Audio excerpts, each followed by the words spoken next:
हे, हम तुमको 2 गुना पैसा देगा, तुम हमारे लिए बागान और खदान में काम करो। अफ्रीकन बोलते हैं लेकिन ये थे यूरोपियंस, ऐसे मानने वाले तो थे नहीं। इनकी आदत है अगर घी सीधी उंगली से नहीं निकलती तो डब्बा ही पलट दो।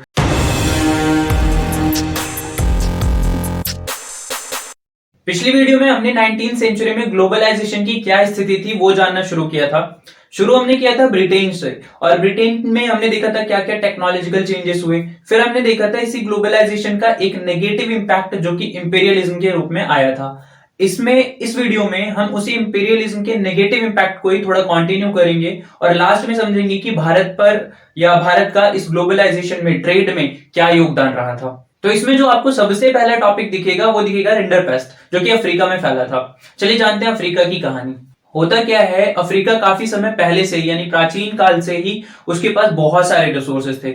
उसके पास जमीन था, उसके पास जानवर थे, उसके पास पॉपुलेशन भी बहुत कम थी, और तो और वहां पर बहुत ही कम चीजें ऐसी थी जिनके बदले में किसी को मनी देना पड़ता था। पैसे वैसे का ज्यादा उनमें लेन देन नहीं था, यानी कि वो बिल्कुल खुशी से और चिल होकर रह रहे थे। लेकिन उनकी इस खुशी को नजर लग जाती है यूरोपियंस की। यूरोपियंस देखते हैं भाई इनके पास तो बहुत जमीन है, यहाँ पर अगर हम बागान लगाएंगे माला माल हो जाएंगे, यहाँ पर कितने सारे माइंस है, खोदेंगे तो सोना ही सोना होगा। तो इस विचारधारा के साथ कि हम अफ्रीकन्स को हायर कर लेंगे जो कि गोदामों में और खदानों में काम करेंगे। वो जाते हैं अफ्रीकन्स के पास, बोलते हैं हे, हम तुमको 2 गुना पैसा देगा, तुम हमारे लिए बागान और खदान में काम करो। अफ्रीकन्स बोलते हैं हमारे पास हमारी जमीन है, हमारे जानवर हैं, हम तुम्हारे लिए काम क्यों करें। तो वो उनके प्रपोजल को नहीं मानते। लेकिन ये थे यूरोपियंस, ऐसे मानने वाले तो थे नहीं। इनकी आदत है अगर घी सीधी उंगली से नहीं निकलती तो डब्बा ही पलट दो। तो उन्होंने वही किया। इन्होंने तरह तरह के हथकंडे अपनाए जिससे कि ये बेचारे जो भोले भाले अफ्रीकन्स थे वो इनके बागानों में, खदानों में काम करने लग जाए। तो उसमें से जो हथकंडा नंबर 1 था वो ये था कि इन्होंने हैवी टैक्सेस इंपोज कर दिए उन बेचारों पर। अब वो हैवी टैक्सेस इतने ज्यादा थे कि अगर ये मजदूर काम नहीं करेंगे उनके गोदामों में, उनके माइंस में, तो वो पे ही नहीं कर पाएंगे इन टैक्सेस को। दूसरा, ये लोग एक कानून लेकर आ गए जिसके तहत अगर कोई पिता मर जाता है तो उसके घर में किसी एक को ही उसकी संपत्ति मिलेगी, यानी कि बाकी सारे जो लोग होंगे उसके घर के, उसको काम करना पड़ेगा प्लांटेशंस में, माइंस में। और इसकी वजह से उन अफ्रीकन्स को काम करना पड़ा माइंस में, प्लांटेशंस में। वो लोग इन अफ्रीकन्स को बाहर भी नहीं जाने देते थे, यानी वो फ्रीली मूव भी नहीं कर सकते थे। उनकी परेशानी बहुत ज्यादा बढ़ गई थी। लेकिन उनकी परेशानियां और ज्यादा बढ़ने वाली थी क्योंकि अब 1880 में वहां पर फैल जाती है एक बीमारी जिसका नाम था रिंडर पेस्ट, या फिर अगर हम हिंदी में कहें तो मवेशी प्लेग। इस बीमारी ने उनकी मुश्किलों को और बढ़ा दिया। लेकिन एक सेकेंड, ये बीमारी फैली कहां से? देखिए, होता क्या है कि पूर्वी अफ्रीका जो था वहां पर इटालियन सैनिक जो थे वो हमला कर रहे थे, और उनके लिए जो खाना आता था वो आता था एशिया से। खाना क्या? वही जानवर। तो वो जानवर आते थे एशिया से। अब उन्हीं जानवरों में से किसी को थी ये रिंडरपेस्ट, जिससे कि अफ्रीका के जानवरों में फैल गई ये बीमारी अफ्रीका में जंगल की आग की तरह फैल गई। आने वाले 15-17 सालों में इसने अफ्रीका के ज्यादातर हिस्सों को अपने चपेट में ले लिया। ये बीमारी इतनी खतरनाक थी कि लगभग 90% जानवर जिनको हुआ था ये, वो मौत के घाट उतर गए। अब जब अफ्रीका के इतने सारे जानवर मर जाते हैं तो अफ्रीका की कमर टूट जाती है, यानी अब अफ्रीका बहुत कमजोर हो जाता है। उन्हें जबरन इन माइंस में काम करना पड़ता है, बागानों में काम करना पड़ता है। और जब अफ्रीका इतना कमजोर हो गया तो यूरोपियंस को मौका मिल गया उसे अपने कब्जे में लेने का। ग्लोबलाइजेशन का कुछ ऐसा ही असर भारत के ऊपर भी पड़ा। भारत में भी गिरमिटिया मजदूरों की स्थिति बहुत ही खराब थी। तो जानते हैं भारत में गिरमिटिया मजदूरों की स्थिति, यानी इंडेंचर्ड लेबर्स की स्थिति। तो आइए सबसे पहले समझते हैं इंडेंचर्ड लेबर या गिरमिटिया मजदूर होता क्या है। वो मजदूर जिन्हें भारत या चाइना से 19वीं शताब्दी में दूसरे देशों में काम करवाने के लिए ले जाया गया। कैसे काम? सड़क निर्माण का, गोदामों में, बागानों में, खानों में, इन सब जगहों पर काम करवाने के लिए। और वो एक एग्रीमेंट के तहत गए थे जिसके तहत अगर वो 5 साल तक वहां अपने मालिक के साथ कार्य कर लेते हैं तो उन्हें वापस उनके देश भेज दिया जाएगा। तो ये था गिरमिटिया मजदूर। और इनमें भी जो ज्यादातर मजदूर थे वो थे यूपी के, बिहार के और तमिलनाडु के। होता क्या है कि इन जगहों पर छोटे मोटे जो उद्योग थे वो बंद हो गए थे क्योंकि यहां पर भी बागानों के लिए, खदानों के लिए जमीन की सफाई चल रही थी। अब अगर ये भाड़े पर जमीन लेकर काम करना भी चाहे तो जमीनें इतनी महंगी थी कि ये ले ही नहीं सकते थे, जिसकी वजह से काम की तलाश में ये विदेश जाने के लिए भी एग्री हो गए। इनमें से ज्यादातर गिरमिटिया मजदूरों को लेकर जाया जाता था कैरिबियन द्वीप समूहों पर, जिनमें गुयाना हो गया, त्रिनिडाद हो गया, इस तरह के देश हैं, मॉरिशस हो गया, फिजी हो गया, और बाकी तमिलों को लेकर जाया जाता था सिलोन, मलाया यहां पर, और कुछ को लेकर जाया जाता था असम में टी प्लांटेशंस में। अब बात आती है कि इनको हायर कौन करता था। इनको हायर करते थे ब्रिटिशर्स द्वारा रखे गए एजेंट्स। ये एजेंट्स इनसे बहुत ज्यादा झूठ झूठ बोलते थे, यानी इनको सारी झूठी इंफॉर्मेशन दे देते थे कि, और इनको सही से इंफॉर्मेशन नहीं देते थे। ये भी नहीं बताते कि समुद्र पार जाना है तुम्हें, काम के बारे में कुछ नहीं बताते थे। और यहां तक कि जो बंदा नहीं एग्री करता था जाने के लिए, उसको अपहरण करवा लेते, उठवा लेते थे। और जब ये मजदूर विदेशों में पहुंचते थे तब उन्हें समझ आता था कि ये कार्य स्थितियां कितनी कठिन है। इसकी कठिनाई का अंदाजा इसी बात से लगाया जा सकता है कि इसको न्यू स्लेवरी सिस्टम कहा गया, नई दास प्रथा। बेचारे मजदूरों को लीगल राइट्स के नाम पर कोई राइट नहीं मिले थे, ना के बराबर राइट्स मिले थे। अब जब मजदूरों को ये पता चल गया कि हमें इस कंडीशन में रहना ही है, तो उन्होंने खुद को अभिव्यक्त करने के लिए अलग अलग माध्यम बना लिए। यानी कि अलग अलग कम्युनिटी के लोग थे ना, तो वो मिलकर एक नई तरह की संस्कृति बन गई। उसके कुछ एग्जाम्पल हम यहाँ पर देखेंगे। उससे पहले हम थोड़ा सा जानते हैं कि वो लोग जिनको ये कार्य परिस्थितियां बहुत कठिन लगती थी, उन्होंने क्या किया। वो या तो जंगलों में भाग गए, और जब वो पकड़े जाते थे तो बेचारों को बहुत कठोर दंड दिया जाता था। अब जो कल्चर मैंने बताया नई तरह की बन जाती थी, उसका एग्जाम्पल समझिए। उसका एक एग्जाम्पल है मुहर्रम, जिसपे की जुलूस निकलता है। उस जुलूस को मेले का रूप दे दिया गया और उसका नाम हो से रख दिया गया, इमाम हुसैन के नाम पर। और सबसे मेन बात इस चीज की ये थी कि इसमें सभी धर्म के लोग, सभी नस्ल के लोग अलाउ थे। एक और एग्जाम्पल है इसी का, रास्ताफारियनवाद जैसा विरोधी धर्म। ये धर्म भारत और कैरिबियन द्वीप समूह में रहने वाले लोगों को मिलाकर बना था। और इस आइडिया को, इस धर्म की विचारधारा को सबसे ज्यादा फेमस किया रैगे गायक बॉब मार्ले ने। उनकी फोटो आपको कुछ टी शर्ट्स पर दिख जाएगी, ऐसे ग्रीन येलो इस तरह से कलर्ड रहते हैं। इसी तरह का एक और एग्जांपल आपको मिलेगा चटनी म्यूजिक का, जो कि त्रिनिडाद और गुयाना में आज भी चलता है। और तो और इंडेंचर्ड लेबर का ये जो मिक्सअप है वो हमें आज तक दिखता है, क्योंकि बहुत सारे लोग इंडेंचर्ड लेबर के रूप में जब वो वहां गए थे विदेशों में, तो वहां से वापस भी आए, लेकिन बहुत से आने के बाद उनको यहाँ पर रह नहीं पाए, तो वो वापस चले गए, जिसका असर हमें आज तक दिखता है। जैसे आपने West Indies player Shivnarayan Chandrapal को देखा होगा, या नोबेल पुरस्कार विजेता वीएस नायपॉल के बारे में आपने सुना होगा। ये सभी भारतीय हैं, पर ये वेस्ट इंडीज कैसे पहुंचे? ऐसे 1900 के शुरुआती दौर में भारत में बहुत से आंदोलन हुए, जिसकी वजह से 1921 आते आते इंडेंचर्ड लेबर वाले सिस्टम को खत्म कर दिया गया।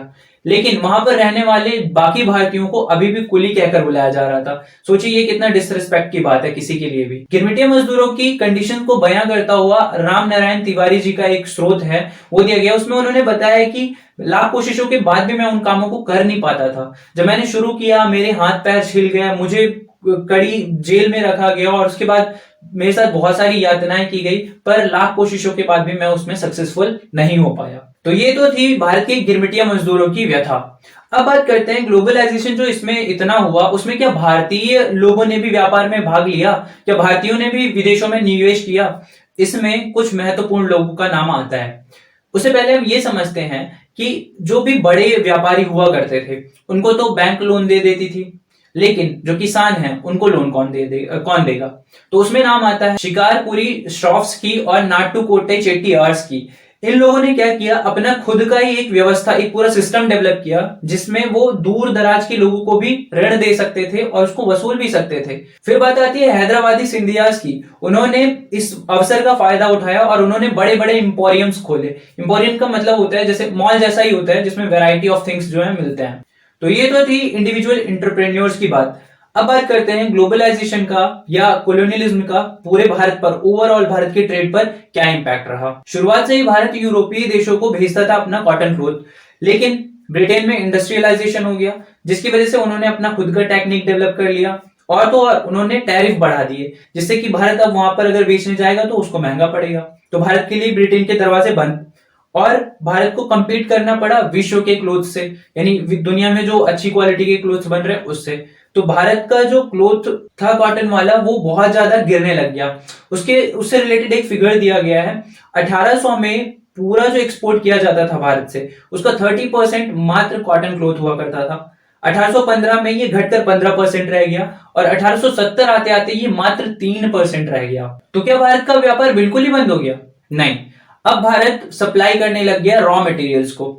जैसे हम देखते हैं जिसमें कॉटन, 1815 से लेकर 1871 के बीच में भारत का जो रॉ मटेरियल था, जिसमें कि कॉटन की अगर हम बात करें तो वो 5 से 35% बढ़ गया। दूसरा, 1920 के लगभग भारत चाइना के लिए ओपियम उगाता था, जिसे कि ब्रिटिशर्स लेकर जाते थे, चाइना को बेचते थे और वहां से बदले में चाय वगैरह लेकर आते थे।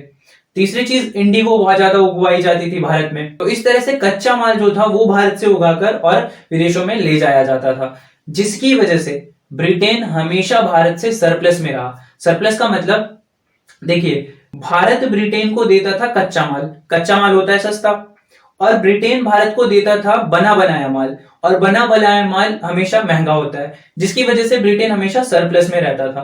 तो इससे वो मल्टीलेटरल सेटलमेंट्स करता था, यानी कि किसी तीसरे देश का अगर पैसा उसके पास बकाया है तो भारत से ट्रेड सरप्लस में है, क्योंकि वहां से जो पैसा आता है वो उस कंट्री को दे देता था। तो इस तरह से वो अपने सारे डेट्स खत्म करते चला गया, कर्जे को उसने सारे खत्म कर दिए, किससे? भारत से हुए सरप्लस की वजह से। और जो बाकी पैसा बचता था उससे वो अपने जो भी ऑफिशियल्स होते थे उनको सैलरी वगैरह दे दिया करता था। तो ये था भारत पर कोलोनाइजेशन और ग्लोबलाइजेशन का असर। इस वीडियो में हमने 19th सेंचुरी में जो भी इवेंट्स महत्वपूर्ण थे उन सबको कवर कर लिया है। तो अब चलिए शॉर्ट में रिकैप कर लेते हैं। सबसे पहले हमने जो शुरू किया था वो शुरू किया था रिंडर पेस्ट से, जो कि अफ्रीका में फैल गया था। देखिए, अफ्रीका वाले बेचारे अपने लैंड रिसोर्सेज से, लाइव स्टॉक से बहुत ज्यादा खुशी खुशी गुजर बसर कर रहे थे, लेकिन यूरोपियंस की गलत नजर उन पर पड़ जाती है, उनके रिसोर्सेज पर, और वो अफ्रीकन्स को बहुत ही बुरी तरह से फंसाने की कोशिश करते हैं हैवी टैक्सेस में, इनहेरिटेंस लॉ के तहत, और ये चाहते हैं कि ज्यादा से ज्यादा अफ्रीकन्स क्या हों, उनके गोदामों में, उनके खदानों में काम करें। और उसी बीच फैल जाता है रिंडर पेस्ट, एनिमल डिजीज, और जिसकी वजह से वहां के बहुत सारे कैटल्स जो होते हैं वो मर जाते हैं, और बेचारे अफ्रीकन्स को ना चाहते हुए भी उनकी गुलामी का शिकार होना पड़ता है। फिर हमने भारत के गिरमिटिया मजदूरों की स्थिति के बारे में देखा था। हमने ये देखा था कि इसके तहत 5 साल के लिए भारतीयों को ले जाया जाता था, चाइनीज को भी ले जाया जाता था और विदेशों में काम करवाया जाता था। अगर वो मालिक के साथ 5 साल तक काम कर लिए तो वापस उन्हें लेकर आया जाएगा, ऐसा कहा जाता था, पर होता नहीं था। फिर हमने देखा ज्यादातर लोग यूपी, बिहार, तमिलनाडु वगैरह से गए थे। क्यों गए? क्योंकि कॉटेज इंडस्ट्रीज यहाँ पर बंद हो गई थी, यहाँ पर भी लैंड क्लियर किए जा रहे थे माइंस के लिए, प्लांटेशन के लिए, और वर्क सर्च के लिए ही जो भारतीय थे वो विदेशों में जाना शुरू कर दिया उन्होंने। और उन्हें लेकर कहाँ जाया जाता था? कैरिबियन आइलैंड्स में, फिजी में, मॉरिशस में। तमिल वालों को कहाँ ले जाया जाता था? सिलोन में और मलाया में। और कुछ को असम के प्लांटेशंस में ले जाया जाता था, और उनको लालच दी जाती थी एजेंट्स के द्वारा, और वो उन्हें कुछ भी नहीं बताते थे। ये पूरी व्यवस्था इतनी ज्यादा कठोर थी कि इसको क्या कहा गया? न्यू सिस्टम ऑफ स्लेवरी भी कहा गया। और फिर हमने उसी में देखा था कि उन्होंने खुद अपने ही कुछ तरीके जो है वो ढूंढ लिए थे सरवाइव करने के। कुछ तो जंगलों में भाग जाते थे, और हमने फिर होसे का एग्जांपल लिया, रास्ताफारियन का एग्जांपल लिया, चटनी म्यूजिक का एग्जांपल लिया, और भी बहुत सारे एग्जांपल्स थे। उसी में हमने आज की ज्वलंत उदाहरण भी देखे, शिवनारायण चंद्र पॉल के बारे में। उसके बाद हमने इंडिविजुअल एंटरप्रेन्योर्स के बारे में देखा था, जिसमें शिकारीपुरी शॉप्स बहुत ज्यादा फेमस हैं, नाटुकोटे चेट्टियार्स। इन लोगों ने क्या किया?